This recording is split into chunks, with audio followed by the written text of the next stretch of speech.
जय हिंद दोस्तों, welcome to my channel. Please subscribe my channel and press the bell icon ताकि आपको हमारे चैनल से जुड़ी हुई सभी नोटिफिकेशन प्राप्त हो सके।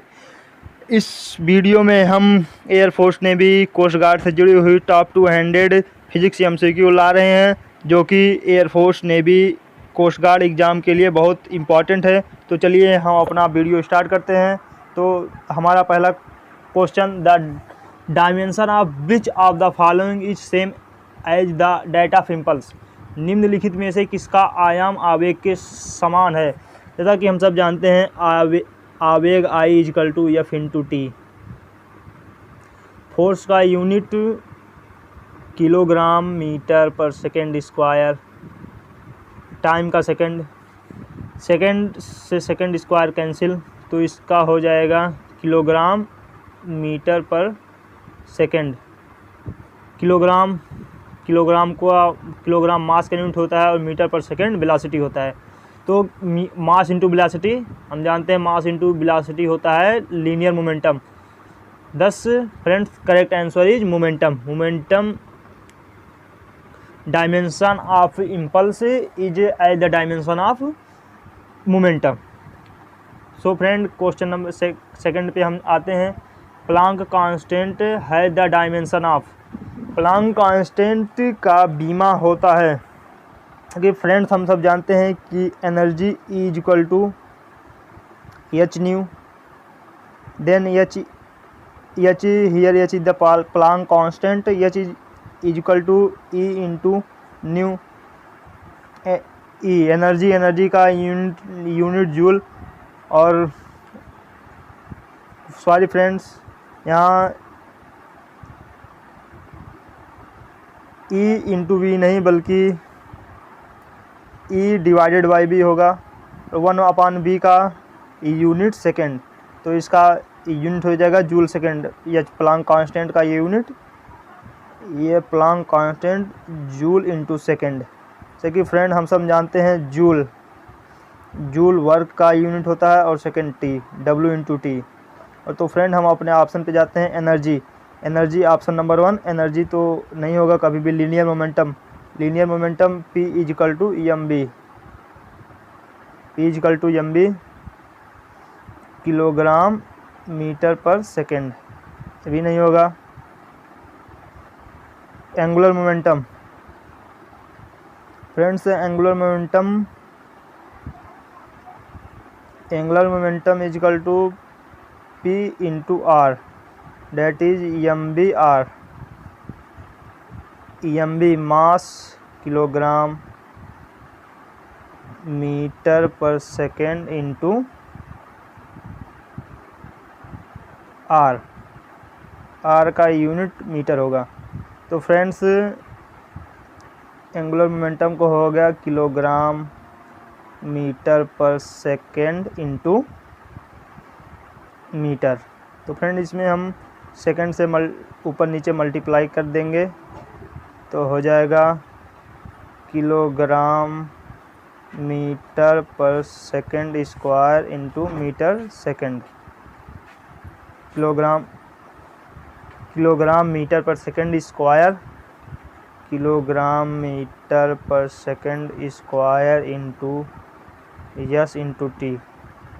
तो फ्रेंड्स, इतना तो हमारा हो जाएगा force into S into T, force into displacement into work into T. 10 friends, हमारा Planck constant, this is the dimension of Planck constant. 10 the dimension of Planck constant is equal to angular momentum. Question number 3 पे आते हैं friend. Question number 3 बहुत ही important question है और एक question air force navy exam में बहुत ज़्यादा पूछा जा चुका है। तो फ्रेंड्स, क्वेश्चन नंबर 3 हमारा है, centigrade and Fahrenheit temperatures are the same at. Centigrade और फ़ारेनहाइट तापमान किस तापमान पर समान होते हैं। फ्रेंड, इस क्वेश्चन को सॉल्व करने के लिए हमें एक फार्मूला याद करना होगा, जो कि ए है C is equal to 5/9 F-32। Friends आप लोग इस फार्मूले को नोट कर लीजिए और इसे याद कीजिए, क्योंकि इस पे बहुत ज़्यादा क्वेश्चन आते हैं। तो फ्रेंड इसमें दिया है सेंटीग्रेड और फ़ारेनहाइट किस तापमान पर समान होते हैं। मान लीजिए किसी टेम्परेचर पर सेंटीग्रेड और फ़ारेनहाइट समान होते हैं, तो F C is equal to F, तो सी की जगह पे हम एफ लिख सकते हैं, F is equal to 5/9 F minus 32। Thus friends 9 F is equal to 5 F minus 140 then 4 F is equal to, sorry friend this is not 140 but 160।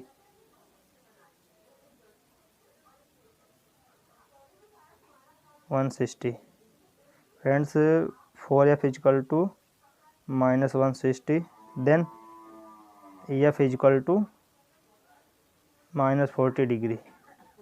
Friend this is the correct answer. F is equal to minus 40 degree पर centigrade और Fahrenheit temperature समान होते हैं। अगले question पे हम बढ़ते हैं friends. The unit of noise pollution is, ध्वनि प्रदूषण की इकाई होती है। फ्रेंड्स एक क्वेश्चन रट्टा मारने वाला है, ध्वनि प्रदूषण की इकाई डेसिबल होती है। तो फ्रेंड्स हम बढ़ते हैं अपने नेक्स्ट क्वेश्चन पर। निम्नलिखित में से किसकी इकाई समान होती है। Friends option number 1 work and power, this is wrong. हमारा correct answer number 3 work and torque. देखते हैं, जैसे कि हम सब जानते हैं work W equal to F into D and tau equal to R cross F. In work D equal to displacement and in torque R equal to also displacement, thus dimension are the same of work and torque. This correct answer is answer number C. Next, move the next question. Question number 6. If the velocity time graph of a particle is represented by y equal to mt plus c, then the particle is moving with. Friends हम सब जानते हैं कि वेग समय graph में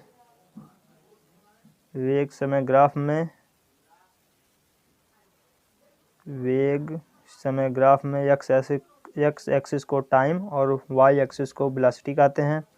तो friend हमारा इक्वेशन दिया हुआ है, equation Y is equal to m t plus सी।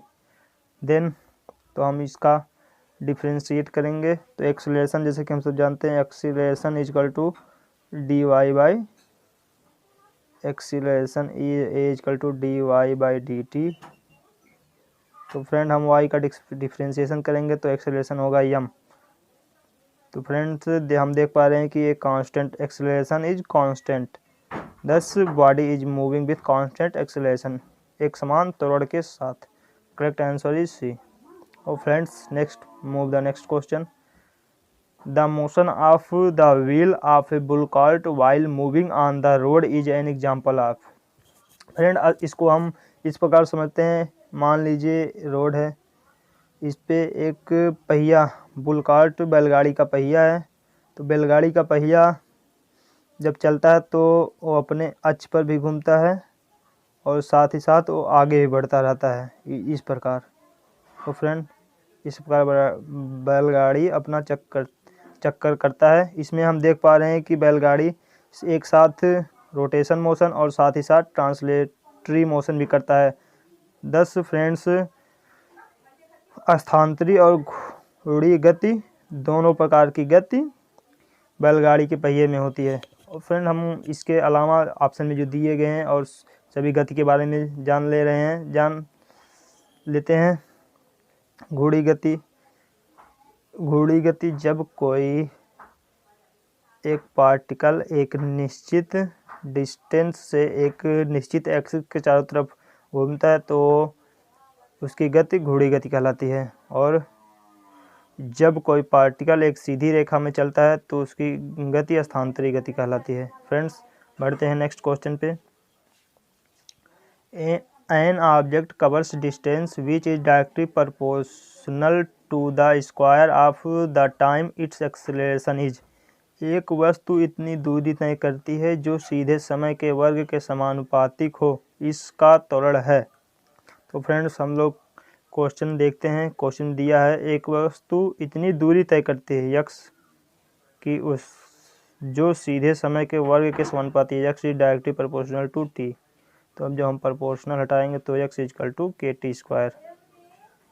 तो फ्रेंड इसके एक्सेलरेशन जैसे कि हम सब जानते हैं, acceleration is equal to d2x divided by dt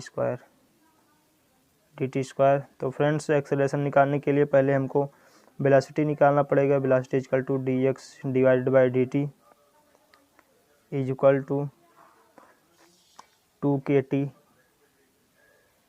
then a acceleration is equal to dv by dt is equal to 2k। This is the constant term, thus velocity is constant, अपरिवर्ती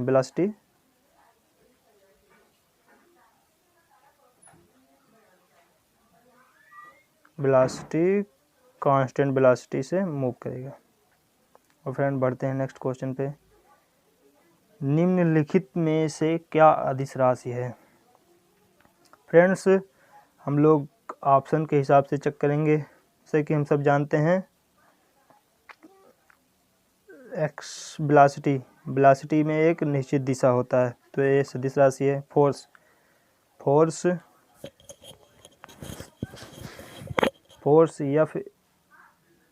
F is equal to EMA। इसमें ए acceleration सदिश है तो ए भी सदिश होगा, force भी सदिश होगा। एंगुलर मोमेंटम फ्रेंड इसमें ऑप्शन कुछ गलत है। इसमें इंग्लिश में लिखा हुआ ऑप्शन ही सही है। इंग्लिश हिंदी पे आप लोग ध्यान मत दीजिएगा क्योंकि इस क्वेश्चन में कुछ प्रॉब्लम है। तो friend question number C, angular momentum J is equal to R cross P. और फ्रेंड्स इसमें ये भी दो वेक्टर का क्रॉस प्रोडक्ट ही वेक्टर होता है, जैसे एंगुलर मोमेंटम भी वेक्टर होगा। Option number D, electrostatic potential is the correct answer. This is an scalar quantity. बढ़ते हैं नेक्स्ट क्वेश्चन पे फ्रेंड्स। नेक्स्ट क्वेश्चन हमारा है, निम्न में से क्या वेक्टर परिमाण नहीं है?